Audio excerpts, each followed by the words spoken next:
Welcome, Cancer. It's April 2015. I'm Dadhichi Toth from astrology.com.au with your month in focus. Just a brief synopsis of what's happening to you in the heavens. You know, Mercury is the planet of communication. In the ancient astrology, it was the messenger.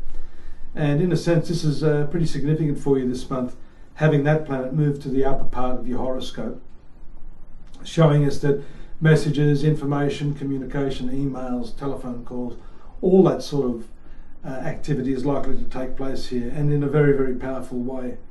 One of the hints I can give you this month is that because this planet is moving very close to what we call the South Lunar Node, that to discard the past is not a great idea in this sense. I'm not saying you should hold on to the past, but for the purposes of profession and the work that you're doing, there can be some assistance given to you or some opportunity or some advantage gained by going back into your past and using some of the information you have there, either the technique through which you do your work, the people that you've used in the past to achieve your goals. Looking back into the past and not shutting that out is advisable this month. In any case, you're going to have a lot of communication, a lot of opportunity to talk about your ideas, and this is one of those such months where you can approach your employer and get what it is that you want. So these are favourable communications, and we see too that you have a drive to achieve more money, to earn better, and that's shown by the fact that Mars is in the 11th house with Venus. So there's actually an increased passion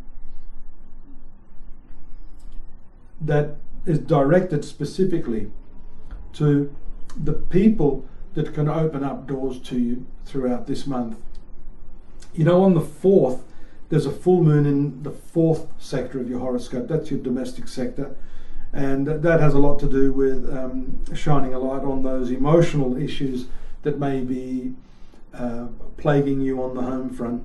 And in that sector too, we see the North Lunar Node, which has to do with your future karma.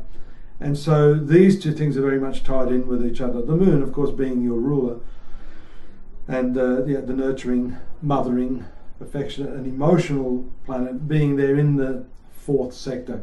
So I see this as being critical to you moving ahead in a way that's going to bring success on the domestic front. And that can all take place during that full moon phase on the 4th.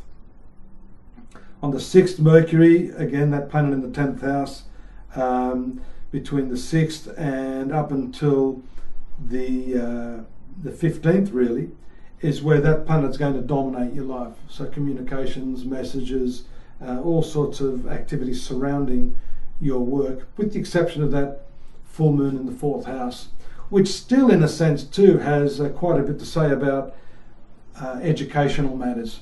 So let's tie that in as well with your profession, in the sense that it could be a month where part of these communications have to do with improving your skill sets and really fine-tuning your educational opportunities within the workplace.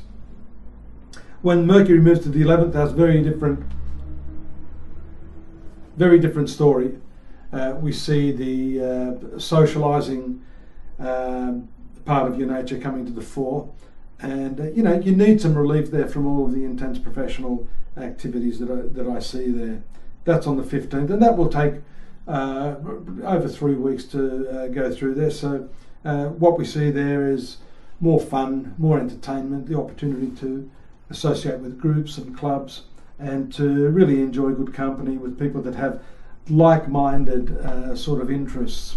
A lot of communication will be going on there with your friends, and we see also the fact that your partnerships ruled by the 7th house have that strong retrograde stationary position of Pluto now. So there could be some type of what I call transformation taking place in your relationships this month, and that of course can only be helped by any sort of communication.